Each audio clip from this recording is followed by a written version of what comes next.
السلام علیکم ناظرین، سیاست کی خبروں میں آپ سب کا استقبال ہے۔ وزیر اعظم نریندر مودی نے آج UN سیکورٹی کونسل میں ہندوستان کے لیے مستقل نشست کے ضمن میں پرزور دعوے داری پیش کرتے ہوئے کہا کہ اس سے یہ نشست عالمی امن کے لیے اس کے غیر معمولی تعاون پر بطور حق حاصل ہونا چاہیے۔ انہوں نے وہاں ہندوستانیوں سے خطاب کے دوران کہا کہ وہ دن گئے جب ہندوستان کو عاجزی کرنا پڑتا تھا، اب ہم ہمارا حق چاہتے ہیں۔ کسی دیگر ملک اس طرح کا اخلاقی اختیار نہیں رکھتا ہے۔ یہ ہندوستان جیسے امن پسند قوم کو تسلیم کرنے کا ایک موقع ہے۔ مودی نے اس ریمارک کے ساتھ اقوام متحدہ سے اس مسئلے پر اپنے موقف پر نظر ثانی کی اپیل کی جب وہ 70ویں سالانہ تقاریب منائیں۔ اپنے مداح کی تائید میں وزیر اعظم ہند نے کہا کہ ہندوستان کا اقوام متحدہ امن بردار افواج میں سب سے زیادہ وجود ہے۔ دنیا کو یہ پہلو سمجھ کر ہندوستان کے تئیں اپنے نظریے کو تبدیل کرنا چاہیے۔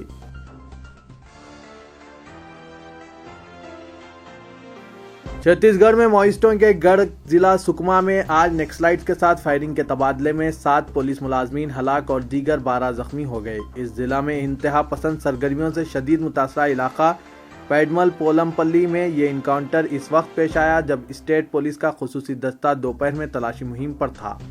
Additional director general police RK وج نے بتایا کہ انکاؤنٹر میں ہمارے دستے کے 7 اہلکار شہید اور کم از کم 12 زخمی ہو گئے۔ انہوں نے بتایا کہ علاقے دوڑن پول جنتا کوہا میں 61 نفوذ پر مشتمل اسٹیٹ ٹاسک فورس کے طاقتور دستے کی مسلح ماؤیسٹوں سے مدبھیڑ ہو گئی، جس کے بعد دونوں طرف سے فائرنگ کا تبادلہ ہوا۔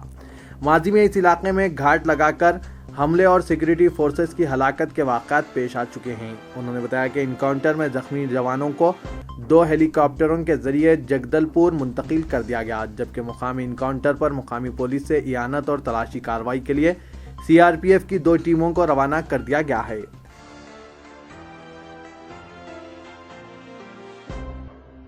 جنتا دل متحدہ کے صدر شرد یادو نے آج دعویٰ کیا کہ ملک کے باوقار پدم ایوارڈز صرف بددیانت افراد اور سماج کے اعلیٰ ذات والوں کو دیے گئے ہیں، اور سوشلسٹ نظریات کے حامل افراد سے اپیل کی کہ اس طرح کے اعزاز کو ٹھکرا دیں۔ ان کے یہ ریمارک سے زبردست تنازع پیدا ہو سکتا ہے۔ کل شام ایک سینئر سوشلسٹ لیڈر کی تہنیتی تقریب کو مخاطب کرتے ہوئے شرد یادو نے کہا کہ تمام سماجوادیوں کو چاہیے کہ پدم شری اور پدم بھوشن ایوارڈز ٹھکرا دیں، کیونکہ یہ ایوارڈ صرف بددیانت افراد اور سماج کے اعلیٰ ذاتوں کو عطا کیے جا رہے ہیں۔ انہوں نے بتایا کہ جاریہ سال پدما ایوارڈ یافتہ افراد کی فہرست میں ایک بھی دلت، آدیواسی یا کسان کو شامل نہیں کیا گیا۔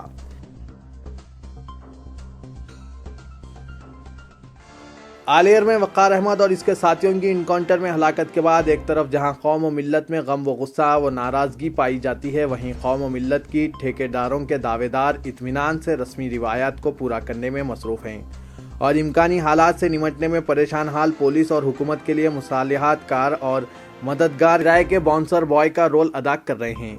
وقار احمد اور اس کے ساتھیوں پر اگرچہ دہشت گردی اور دہشت گردوں سے تعلقات، تخریب کاری، ملک سے دشمنی و غداری کے سنگین الزامات پائے جاتے تھے، تاہم یہ الزامات ابھی ثابت نہیں ہوئے تھے۔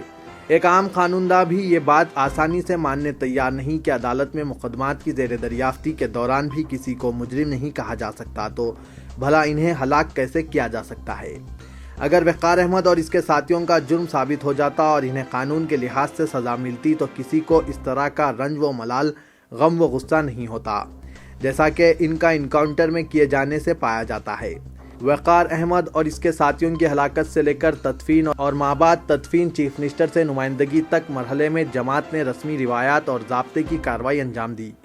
سوال یہ اٹھ رہا ہے کہ اپنے دم پر حکومتوں کے مقدر کو بدلنے کے دعوے دار اور قوم و ملت کی نمائندگی کا دم بھرنے والے، خود کو اثردار شخصیت ثابت کرنے والے جماعت کے قائد چیف منسٹر سے برسر موقع جواب کیوں حاصل کر نہیں پائے؟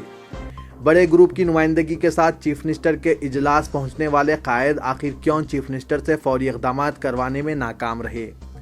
جماعت کے اس قائد کے کردار اور اس رول پر سوالیہ نشان اٹھنے لگے ہیں۔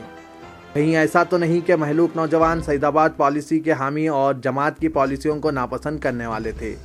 پھر چیف منسٹر سے 3 دن بعد اعلان پر خاموش کیسے لوٹ گئے اور نہ ہی ان نوجوانوں کی میت کو دیکھا اور نہ ہی نماز جنازہ جو فرض کفایہ ہے اس میں شرکت کی اور نہ ہی ان کے مکانات کو پرسا دینے پہنچے؟ کیا سوگواروں ان دکھیارے دلوں کو دلاسا دینا بھی جماعت کے قائد اور چیف منسٹر سے ملاقات کرنے والی ٹیم کے کسی رکن کو گوارا نہیں ہوا؟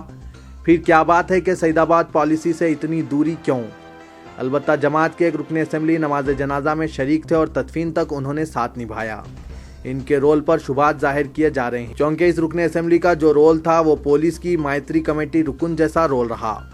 دونوں جنازوں کے راستوں کے رخ کو موڑنا، برہم ہجوم اور جنازے میں شریک افراد کو پولیس کے رول سے خوفزدہ کرنا ایسا ہی رول رہا۔ سعید آباد پالیسی کا ذکر اور ان سے مخالفت کی سابقہ مثالیں بھی پائی جاتی ہے۔ جب ایک عالم دین کے مکان میں پولیس داخل ہوتی ہے اور مکان میں صرف خواتین ہوتی ہیں، پولیس ہراساں و پریشان کرتی ہے، تب بھی جماعت کے صدر یا کوئی رکن اس کی مخالفت نہیں کی، تو دعوے داری کا ڈھونگ کب تک اور کس وجہ سے قوم و ملت کی دہائی؟ جماعت اور اس کے صدر کے رول پر مختلف باتیں شہر میں ان دنوں موضوع بحث بنی ہوئی ہیں۔ پرانے شہر کے علاقے تالاب کٹا، بھوانی نگر، مغل پورہ، سلطان شاہی میں آج دن بھر پولیس کی گاڑیوں کی گشت جاری رہی۔ موثوق ذرائع کے مطابق ٹاسک فورس ٹیموں کی جانب سے ان علاقوں میں گرفتاریاں انجام دی گئی۔ آلیر انکاؤنٹر واقعے میں ہلاک وقار احمد اور ان کے ساتھیوں کی موت پر برہم عوام نے جمعے کے دن احتجاج کیا تھا اور اس دوران سنگباری کے واقعات پیش آئے۔ تاہم جمعے کی رات پولیس کی غیر ضروری مستعدی کے سبب سنگباری میں ایک پولیس ملازم زخمی ہو گیا، جس کے بعد ٹاسک فورس نے اپنا اثر دکھانا شروع کر دیا۔ ٹاسک فورس ساؤتھ زون کے انسپکٹر پر الزام ہے کہ وہ کمسن لڑکوں کو جبراً گرفتار کر رہے تھے۔ موثوق ذرائع کے مطابق آج تقریباً 15 تا 20 لڑکوں کو حراست میں لیا گیا، تاہم ان میں چند کو رہا بھی کر دیا گیا۔ آج صبح کی اولین ساعتوں سے پرانے شہر میں ریپڈ ایکشن فورس نے مورچہ سنبھال لیا تھا۔ نشیمند نگر، سلطان شاہی، والٹا ہوٹل، مغل پورہ، میر کا دائرہ علاقوں میں RAF کی کمپنیاں موجود تھیں، تاہم پرانے شہر میں حالات پرسکون پائے جاتے ہیں۔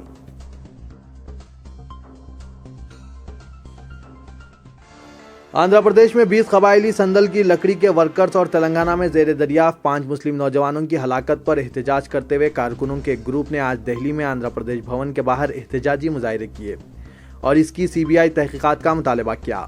تقریباً 50 مظاہرین نے، جس کی قیادت آل انڈیا پروگریسو ویمنز ایسوسی ایشن سیکریٹری کویتا کرشنن نے کی، وزیر اعلیٰ آندھرا پردیش چندرا بابو نائیڈو اور وزیر اعلیٰ تلنگانہ کے چندر شیکھر راؤ کے خلاف نعرے لگائے۔ لکھنؤ اور پونے میں بھی تلنگانہ میں مسلم نوجوانوں کی ہلاکت کے خلاف شدید احتجاجی مظاہرے کیے گئے۔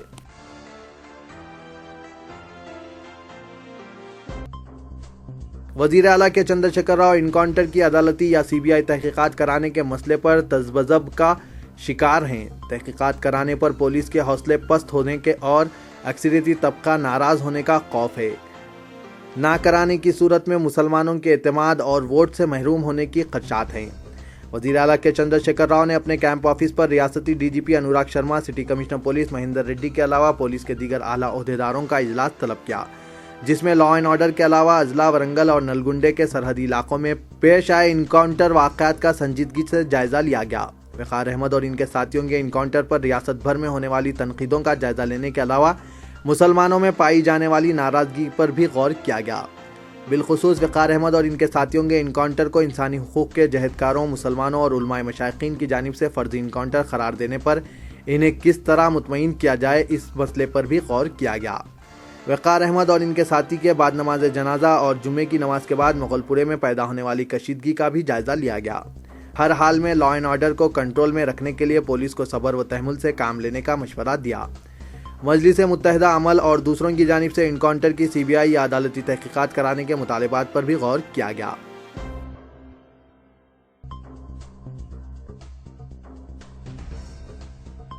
آلیر اور جنگاؤں کے درمیان انکاؤنٹر کے نام پر ہلاک کر دیے گئے 5 زیر دریافت قیدیوں کے منجملہ ایک نوجوان کے ارکان خاندان نے آج پولیس کے خلاف شکایت درج کراتے ہوئے الزام عائد کیا ہے کہ انکاؤنٹر فرضی تھا۔ وقار الدین احمد کے والد محمد احمد نے ضلع نلگنڈے کے آلیر پولیس اسٹیشن میں یہ شکایت درج کرائی۔ انہوں نے اپنی شکایت میں الزام عائد کیا کہ پولیس نے ورنگل سینٹرل جیل سے حیدرآباد لانے کے دوران ان کے بیٹے وقار احمد اور دیگر 4 نوجوانوں کا قتل کر دیا۔ شکایت درج کرانے کے بعد صحافیوں سے بات کرتے ہوئے محمد احمد نے کہا کہ زیر دریافت قیدیوں کا قتل کیا گیا ہے۔ انہوں نے 5 نوجوانوں کو اپنی حفاظت میں حیدرآباد لانے والے 17 پولیس جوانوں کے خلاف فرد جرم میں قتل کے الزامات عائد کرنے کا مطالبہ کیا ہے۔ واضح رہے کہ پولیس نے 7 اپریل کو ان نوجوانوں کا انکاؤنٹر کر دیا تھا اور دعویٰ کیا تھا کہ انہوں نے رفع حاجت کے بہانے گاڑی رکوائی اور پھر پولیس سے ہتھیار چھین کر فرار ہونے کی کوشش کی۔ اسی دوران انسانی حقوق گروپس نے بھی انکاؤنٹر کو جعلی قرار دیتے ہوئے الزام عائد کیا کہ ضلع نلگنڈے میں گزشتہ ہفتے سیمی دہشت پسندوں کے ہاتھوں 4 پولیس ملازمین کی ہلاکت کا انتقام لینے کے لیے وقار الدین اور اس کے ساتھیوں کا قتل کر دیا گیا ہے۔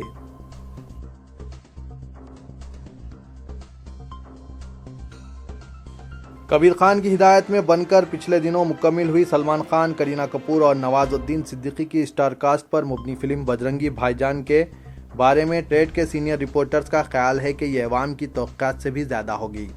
ان کے خیال میں نہ ہی یہ سلمان خان کی بھائی ٹائپ فلم ہوگی، نہ کبیر خان کی مسالہ اور نہ متنازع محبت کی کہانی، بلکہ یہ ایک حساس موضوع پر بنائی گئی فلم ہے۔ یہ ایک ایسے نوجوان بجرنگی کی کہانی ہے جو کسی کی بھی مدد کے لیے تیار رہتا ہے۔